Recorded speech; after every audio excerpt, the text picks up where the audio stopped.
नमस्कार मित्रांनो, जय महाराष्ट्र. तुमचे सर्वांचे स्वागत आहे आपल्या फिल्म आय डी चॅनलवरती. मित्रांनो, होमगार्डची अतिशय महत्त्वाची अपडेट आपण आज आपल्या चॅनलवरती घेऊन आलो आहे.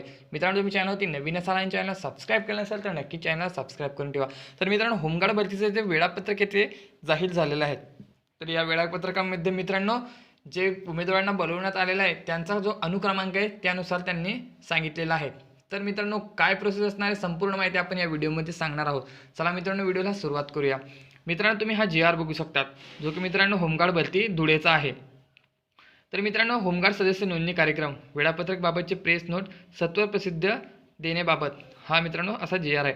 तर मित्रांनो, हा जो GR आहे तो होमगार्डच्या ऑफिशियल वेबसाईटवरती सुद्धा त्यांनी प्रसिद्ध केलेला आहे. तुम्हाला जर पाहिजे असेल तर तुम्ही आपल्या टेलिग्राम चॅनलवरतून सुद्धा हा मिळवू शकतात. तर उपरोक्त विषयांवर सविनय सादर की धुळे जिल्हा होमगार्डतर्फे धुळे जिल्ह्यातील धुळे, शिरपूर, शिंदखेडा, दोंडाईचा व साक्री याच पथकातील पुरुष व महिला, शिंदखेडा महिला वगळून अनुशेष भरून काढण्यासाठी नवीन होमगार्ड सदस्य नोंदणी करता या संकेतस्थळावर फक्त इंग्रजी भाषेतून दिनांक 25/7/2024 ते 14/8/2024 अर्ज मागवण्यात आले होते. तर मित्रांनो, जे धुळेचे फॉर्म आहे ते 25 तारखेपासून ते 14 ऑगस्टपर्यंत हे फॉर्म भरण्यात आले होते.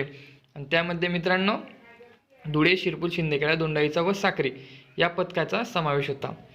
त्यानंतर अर्ज केलेल्या उमेदवारांना कागदपत्र पडताळणी व शारीरिक क्षमता चाचणी करता दिनांक 17/8/2024 ते 20/8/2024 या कालावधीत दररोज सकाळी 6 वाजता खालीलप्रमाणे कवायत मैदान धुळे बोलवण्यात येत आहे.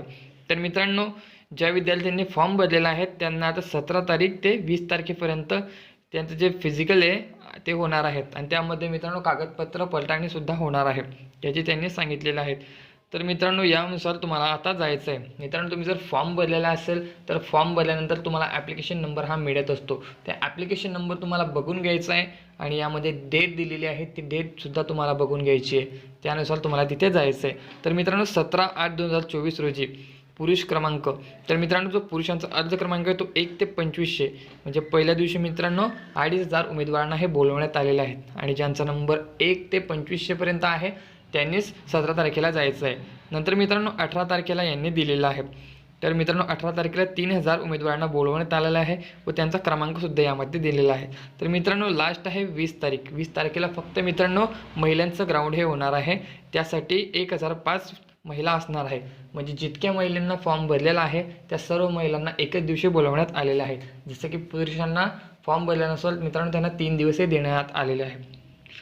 त्यानंतर सदर नोंदणी फक्त धुळे जिल्ह्यातील रहिवासी उमेदवाराकरता असून इतर जिल्ह्यातील ऑनलाईन अर्ज केलेले सर्व उमेदवार सदर नोंदणीकरता अपात्र आहेत. म्हणजे मित्रांनो ही जी भरती आहे फक्त धुळे जिल्ह्यापुरता मर्यादित होती. त्यानंतर जर तुम्ही दुसऱ्या जिल्ह्यामध्ये असाल आणि तुम्ही तिथे फॉर्म भरलेला असेल तर तुम्ही तिथे जाऊ शकत नाही. त्यासाठी तुम्ही अपात्र असणार आहे असं यांनी स्पष्टपणे सांगितलेलं आहे. त्यामुळे धुळे जिल्हा सोडून इतर जिल्ह्यातील उमेदवारांनी नोंदणी कार्यक्रमाकरता उपस्थित राहू नये. तसेच धुळे जिल्ह्यातील थाळनेर व पिंपळनेर या पोलीस स्टेशन अंतर्गत रहिवासी यांच्याकरिता सदर पथकात अनुशेष नसल्याने थाळनेर व पिंपळनेर या पोलीस स्टेशन अंतर्गत रहिवासी असलेल्या उमेदवारांना प्रवेश दिला जाणार नाही. तर मित्रांनो, जे थाळनेर आणि पिंपळनेरचे आहे त्यांना यामध्ये प्रवेश नसणार आहे.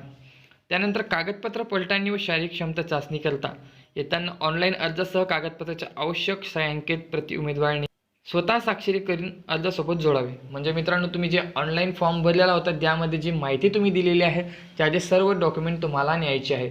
ज्या जिल्ह्यामध्ये तुम्ही फॉर्म भरलेला असेल त्याचा तुमच्याकडे जो GR असेल त्यामध्ये तुम्ही डॉक्युमेंट बघू शकता. त्यामध्ये जे डॉक्युमेंट सांगितलेले आहेत तेच डॉक्युमेंट तुम्हाला इथे लागणार आहे.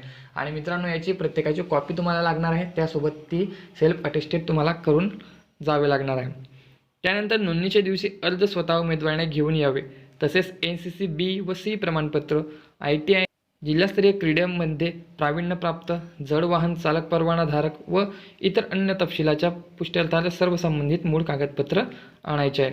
तर मित्रांनो, यासाठी तुम्हाला 2 पासपोर्ट साईज फोटो यांनी सांगितलेले आहेत आणि उमेदवारास नोंदणीच्या ठिकाणी स्वखर्चाने यावे लागणार आहे. नोंदणीच्या वेळी किंवा प्रवासात एखादी अपघटना जर तुमच्यासोबत झाली तर त्यासाठी फक्त तुम्ही जिम्मेदार राहणार असं यांनी स्पष्टपणे सांगण्यात आलेलं आहे.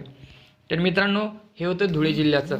मित्रांनो, तुमचा जिल्हा कोणता आहे ते कमेंटमध्ये सांगा आणि त्याची जर माहिती तुम्हाला पाहिजे असेल तर तुम्ही ते विचारू शकता.